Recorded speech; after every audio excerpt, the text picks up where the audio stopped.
Thank you for staying with us. Following the suspension of all poverty alleviation programs carried out by the National Social Investment Programme Agency, a former beneficiary of the N-Power Programme and ambassador of the Micro, Small and Medium Enterprises, Orioye Benedict has described the president's intervention in the NSI crisis as noble.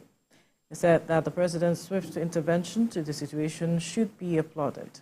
President Tinubu, who had constituted a special presidential panel to investigate the social investment program, expects them to take comprehensive review and audit of existing financial frameworks and policy of the agency. Now, he also tasked the committee to ensure that all those found culpable be brought to justice to serve as a deterrent to others. Joining us via Zoom from Akure is the National Ambassador, MSME, and former beneficiary N-Power Programme, Orioye Benedict. Good morning. Thank you for joining us. Good morning. Thank you for having me this morning. Right. Let's begin with your perception of how swiftly the government waded into the matter of the various revelations we saw coming out of the humanitarian ministry.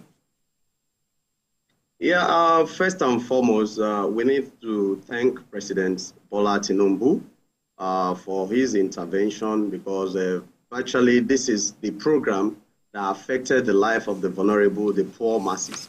And more so, this is coming at a period when Nigeria are going through excruciating pain as a result of the removal of the fuel subsidy. And it's a thing of serious concern for we Nigerian youth, especially those of us who has benefited from this program then during former President Buhari administration, and we know what this program has actually done for us. And seeing it this time around, the decision and the position of Mr. President is very decisive, and it shows that Mr. President actually mean well for the poor masses of this country, especially the unemployed graduate, because this is the social investment program is one of the programs that actually affected virtually all the sector, both the poor, the vulnerable, and the middle class in the society. Because if you're a rich man and you have thousands of poor people around you, of course it's going to affect you. So for his intervention, we want to laud that intervention, and it is very sweet and laudable. Thank Mr. President for that. Right. The president also said that he's committed to the school feeding program, and he has enjoined all state governors to wade into this and ensure that this is done across the nation. But in the meantime, now that the president has suspended the social intervention programs, in the meantime, what would you suggest that is being done? Because, of course, something has to be done, looking at the harrowing impact that is being, that is received from the removal of fuel subsidy and the attendant rising cost of commodities. Okay, for me, suspending the program, it is not a bad idea. But one, for the school feeding program, we need to consider the school children that are actually benefiting from this program, because they are the one that has the lowest aim of receiving this social investment program. Of course, for the past 2 years, the children has not been fed as a result of one administrative bottleneck or the likes. But the children are already expectant that this year, 2024, being January, because the school has resumed, that of course they are going to be fed. So for me, I would have wished that Mr. President set aside the school feeding program and allow the program to run. The reason being that, of course, one of the importance of the school feeding program is that it enhances enrollment, increases enrollment. Because I am also an aggregator of the school feeding program, because I moved from N-Power Programme to the school feeding program. And being a national PRO of the Aggregators Forum, the aggregation system is actually one of the best, because it affected the farmers. It gives them an automatic market, because they know that the aggregators are coming to offtake from their farm. And of course, that has affected them. And the children as well, they are so happy, especially when it is during the egg week, because every Wednesday, the children are expected to consume an egg. So for example, especially in the rural area, for a case study, in Ondo State now, the program is very successful. And this thing has increased and enhanced enrollment, and the nutritional value of what is being given to the children is good. So for me, especially the school feeding program, I want to appreciate the president for saying that he wants to take it serious, because these are part of his initiative and these are part of his idea. So for the school feeding program, I feel that the school feeding program should run now that the school is in session.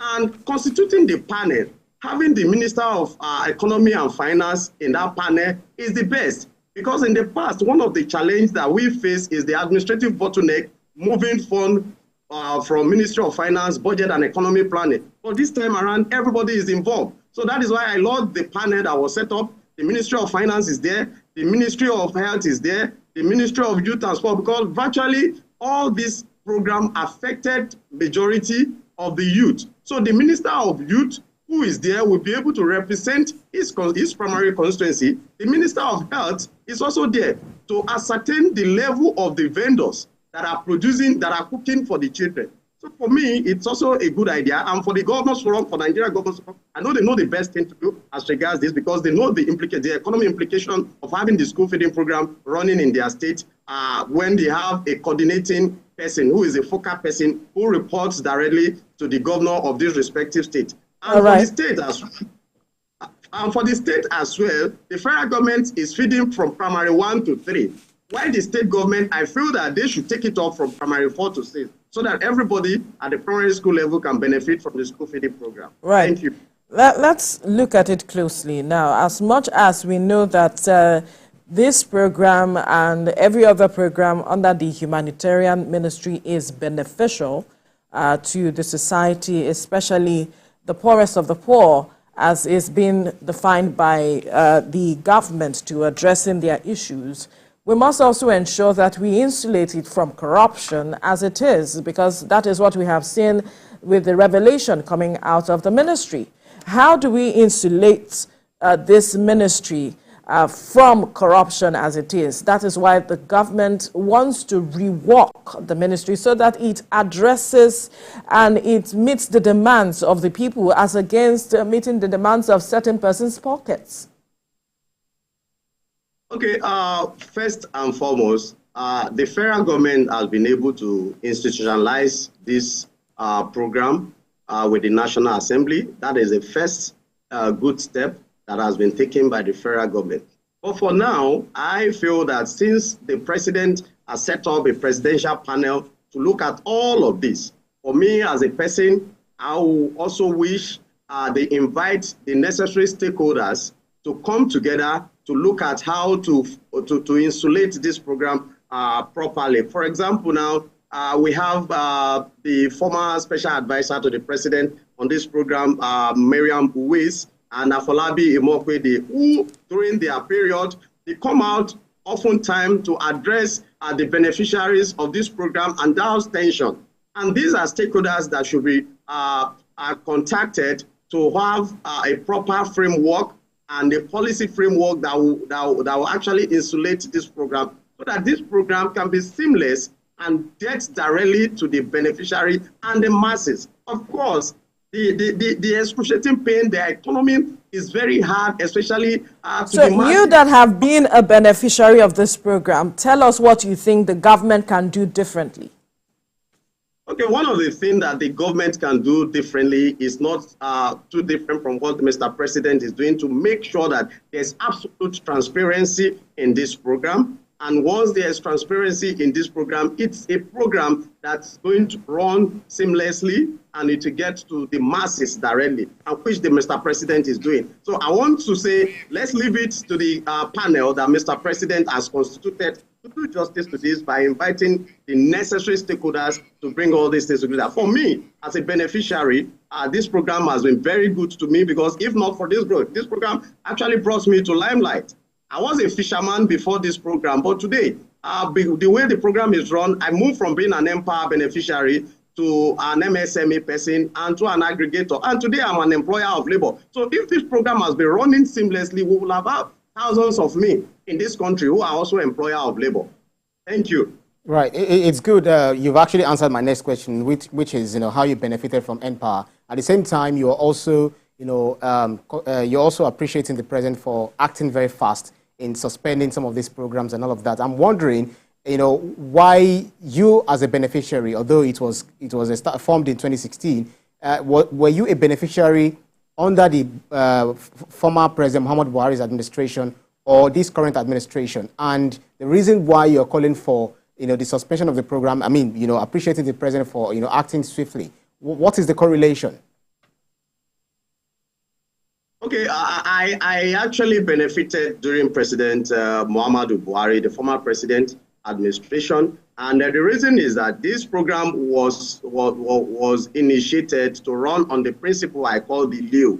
You learn, you earn, and you own yourself. You own an enterprise. The learn is that during the President Muhammadu Buhari administration, a tablet device was given to us that was preloaded with so many entrepreneurial skills, and from that tablet device, I was able to tap so many things from it. Having been a fisherman, I decided to take it up and the value chain in the crayfish business. That's what brought me to Limelight. So for President Bola Tinubu to actually do the same thing, we still need to go back to the status quo and let's bring the stakeholders that initiated this program, let's bring them together. How do we do it and where are we getting it from? So that the feedback mechanism can be a reason for the committee, the presidential panel, to bring up a very robust contribution that will make this program go forward. Because looking at it, this program is what actually affected vast majority of the masses and larger population of Nigeria as a country.